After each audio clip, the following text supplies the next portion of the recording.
കർത്താവിൻ്റെ അതിപരിശുദ്ധമായ നാമം വാഴ്ത്തപ്പെടുമാറാകട്ടെ. അനുഗ്രഹിക്കപ്പെട്ട നല്ല സമയത്തിൻ്റെ പരിമിതി അല്പസമയം ഒരു ദൈവവചന ചിന്തയ്ക്കായി കർത്താവിൽ ഞാൻ ശരണപ്പെടുകയാണ്.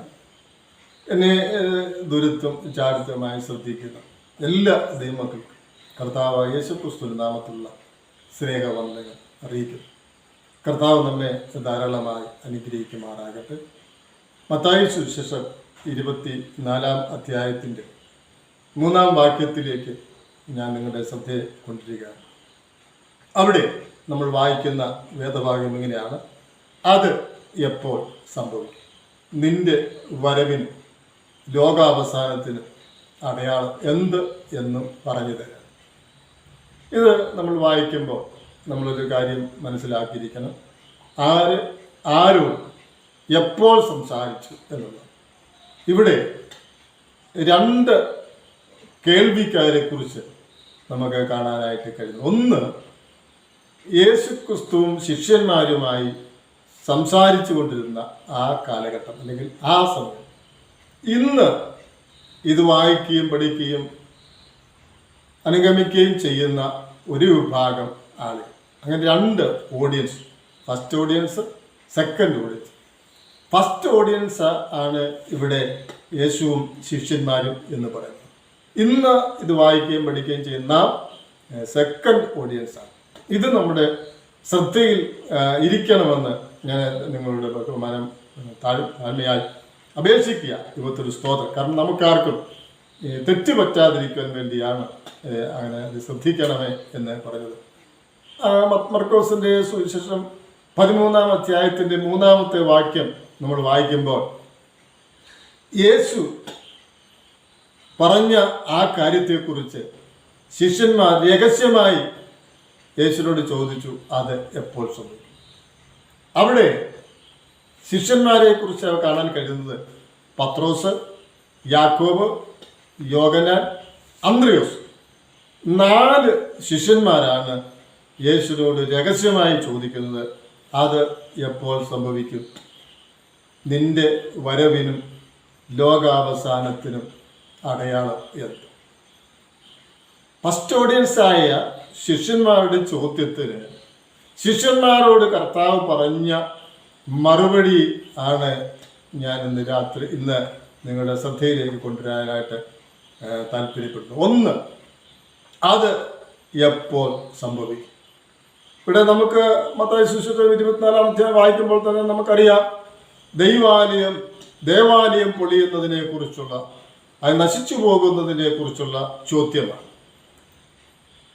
യേശു പറഞ്ഞു, യേശുവിനെ ആ ശിഷ്യന്മാരുമായി യാത്ര ചെയ്യുന്ന സന്ദർഭത്തിൽ മനോഹരമായി പണിയപ്പെട്ടിരിക്കുന്ന യെരുശലേം ദേവാലയത്തെ ചൂണ്ടിക്കാണിച്ചുകൊണ്ട് ശിഷ്യന്മാർ പറഞ്ഞു, ഗുരു, ഇതാ മനോഹരമായ പണിയിൽ വളരെ നാളുകൾ കൊണ്ട് പണിയപ്പെട്ടതായ മനോഹരമായ ഒരു ദൈവാലയമാണ് എന്ന് പറഞ്ഞ് ചൂണ്ടിക്കാണിക്കുമ്പോൾ യേശു പറഞ്ഞൊരു കാര്യം ഇതാണ്: ഇത് കല്ലിന്മേൽ കല്ല് ശേഷിക്കാത്ത കാലം വരും, ഇത് നശിച്ചു പോകും എന്ന് പറയുമ്പോൾ ഈ 4 ശിഷ്യന്മാർ രഹസ്യമായി ചോദിച്ചു, ആലയം എപ്പോൾ പൊളിയും? ഈ ദൈവാലയം എപ്പോൾ പൊളിഞ്ഞു പോകും എന്നാണ്.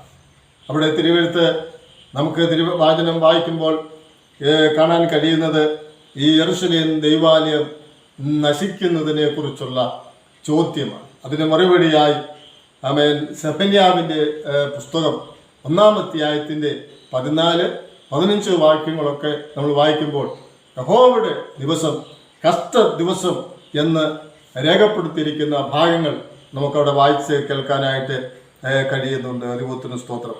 അപ്പോൾ ദൈവാലയം നശിച്ചു പോകുന്നതിനെ കുറിച്ച് സെഫന്യാവ് വളരെ വ്യക്തമായി ഓർപ്പിക്കുമ്പോൾ യെശയ്യാവ്, യിരെമ്യാവ്, സെഫന്യാവ് എന്നീ പ്രവാചകന്മാർ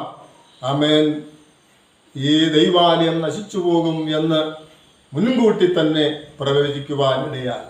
യിരെമ്യാ പ്രവാചകന്റെ പുസ്തകം അതിൻ്റെ 4-ാം അധ്യായത്തിൻ്റെ 19-ഉം 20 വാക്യമൊക്കെ നമുക്ക് വായിക്കാനായിട്ട് കഴിയുന്നുണ്ട്. അവിടെ പറയുന്നത് കാഹളനാദവും യുദ്ധത്തിന്റെ ആർപ്പവിളിയും കേൾക്കുന്നു എന്നാണ്. അപ്പോൾ പ്രവാചകന്മാർ BC 585 86 കാലഘട്ടങ്ങളിൽ അവന് പ്രവചിച്ചതായ പ്രവചന നിവൃത്തിയാണ് നമുക്ക് ഇവിടെ കാണാൻ കഴിയുന്നത്. ഇതാ ദൈവാലയം നശിച്ചു പോകുന്നതിനെ കുറിച്ച് അവർ മുൻകൂട്ടി പ്രവചിക്കപ്പെട്ടിരുന്നു. ദൈവത്തിന് സ്തോത്രം. അപ്പോൾ ആമേൻ, ഈ ആലയം നശിച്ചു പോകും. ഇസ്രായേലിന്റെ 70 വർഷത്തെ പ്രവാസത്തിന് ശേഷം സെരുബാബേലിന്റെ നേതൃത്വത്തിൽ മടങ്ങി വന്നവർ പണിയപ്പെട്ട ഈ ദേവാലയമാണ് നശിച്ചു പോകുന്നതെന്ന് വളരെ വ്യക്തമായി ഓർപ്പിക്കാൻ കഴിയും. ദാനിയേൽ പ്രവാചകന്റെ പുസ്തകമൊക്കെ നമ്മൾ വായിക്കുമ്പോൾ അവിടെ കാണാൻ കഴിയുന്നത് ആമേൻ, നെബൂഖദ്നേസറിന്റെ നേതൃത്വത്തിൽ ഇസ്രായേൽ മക്കളെ ആമേൻ പ്രവാസത്തിലേക്ക് കൊണ്ടുപോയി. ആമേൻ 70 വർഷം അവർ പ്രവാസികളായി അവിടെ പാർക്കുന്നു. അതിനുശേഷമായി ദൈവത്തിന്റെ സ്തോത്രം തിരികെ വരുന്ന ആ സന്ദർഭത്തിൽ 3 വിഭാഗമായിട്ടാണ് ഇസ്രായേൽ ജനം മടങ്ങി വന്നത്. നെഹമ്യാവിന്റെ നേതൃത്വത്തിലും എസ്രായുടെ നേതൃത്വത്തിലും സെരുബാബേലിന്റെ നേതൃത്വത്തിലുമാണ് അവർ മടങ്ങി വന്നത്. അങ്ങനെ മടങ്ങി വന്നതായ സെരുബാബേലിന്റെ നേതൃത്വത്തിൽ മടങ്ങി വന്നതായ ആളുകൾ പണിയപ്പെട്ട ഈ ആലയം നശിച്ചു പോകും എന്ന് മുൻകൂട്ടി പ്രവാചകന്മാർ പ്രവചിച്ചിരുന്നു. ദൈവത്തിന് സ്തോത്രം. ഹല്ലേലൂയ. മത്തായി സുവിശേഷം അതിന്റെ 24-ാം അധ്യായത്തിന്റെ 15-ാമത്തെ വാക്യത്തിൽ നമുക്ക് കാണാൻ കഴിയുന്നത്, എന്നാൽ ദാനിയേൽ പ്രവാചകൻ മുഖാന്തരം അരുളി ചെയ്തതുപോലെ ശൂന്യമാക്കുന്ന മ്ലേച്ഛത വിശുദ്ധ സ്ഥലത്ത് നിൽക്കുന്നത് നിങ്ങൾ കാണുമ്പോൾ വായിക്കുന്നവൻ ചിന്തിച്ചു കൊള്ളട്ടെ. നിങ്ങൾ എന്നെ ശ്രദ്ധിക്കുമ്പോൾ നിങ്ങളൊരു കാര്യം മനസ്സിലാക്കണം. ചോദ്യകർത്താക്കളോട് യേശു പറയാണ്, അമ്മൻ വിശുദ്ധ സ്ഥലത്ത് അമ്മൻ മ്ലേച്ഛത നിൽക്കുന്നത് കാണുമ്പോൾ നിങ്ങൾ ശ്രദ്ധിച്ചു കൊള്ളണം. ഇവിടെ നിങ്ങൾ എന്ന് പറയുന്നത് പത്രോസാണ്, യോഹന്നാനാണ്, യാക്കോബാണ്, അന്ത്രയോസാണ്. അവരോട് പറയാണ് അവൻ നിങ്ങൾ ആമേൻ ശ്രദ്ധിച്ചു കൊള്ളണം. യെരുശലേം ദേവാലയത്തിൽ അവൻ പ്രാക്കളെ വിൽക്കുന്നവരെയും അവിടെ അവൻ മൃഗങ്ങളെ കച്ചവടം ചെയ്യുന്നതുവരായ പുരോഹിതന്മാർ ഒക്കെ നമുക്ക് കാണാനായിട്ട് കഴിയുന്നുണ്ട്.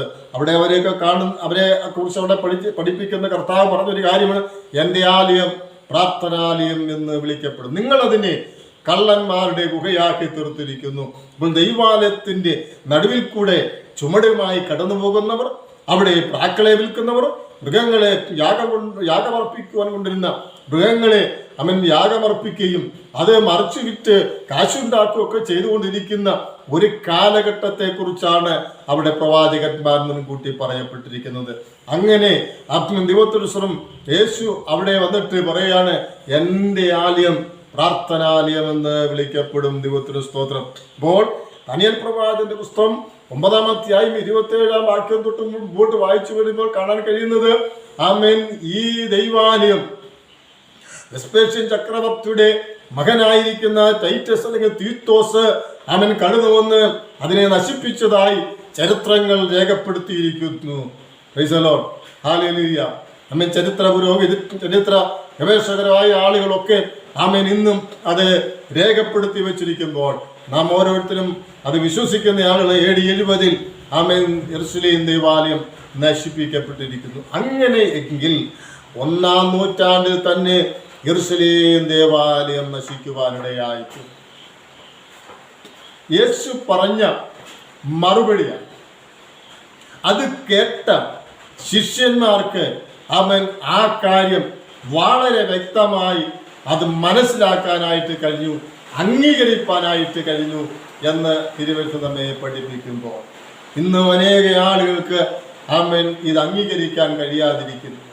ആമേൻ. യേശുവിനും ശിഷ്യന്മാർക്കും മനസ്സിലായി, അവർക്കത് പരസ്പരം അംഗീകരിക്കാനായിട്ട് കഴിഞ്ഞെങ്കിലും ഇന്നും അനേകർക്ക് അത് അംഗീകരിക്കാൻ കഴിയാതിരിക്കുമ്പോൾ ആമേൻ സ്നേഹിതരായ എൻ്റെ കേൾവിക്കാരോടായിട്ട് എനിക്ക് പറയാനുള്ളത്, ഇതാ ആമേൻ കർത്താവ് അവൻ വരുന്നത് ആ കാഴ്ചകൾ നിങ്ങൾ കാണും എന്ന് പറയുമ്പോൾ ആമേൻ ആ 4 ശിഷ്യന്മാർക്ക് ആ കാര്യത്തെക്കുറിച്ച് വളരെ വ്യക്തമായി അറിവുണ്ടായിരുന്നു.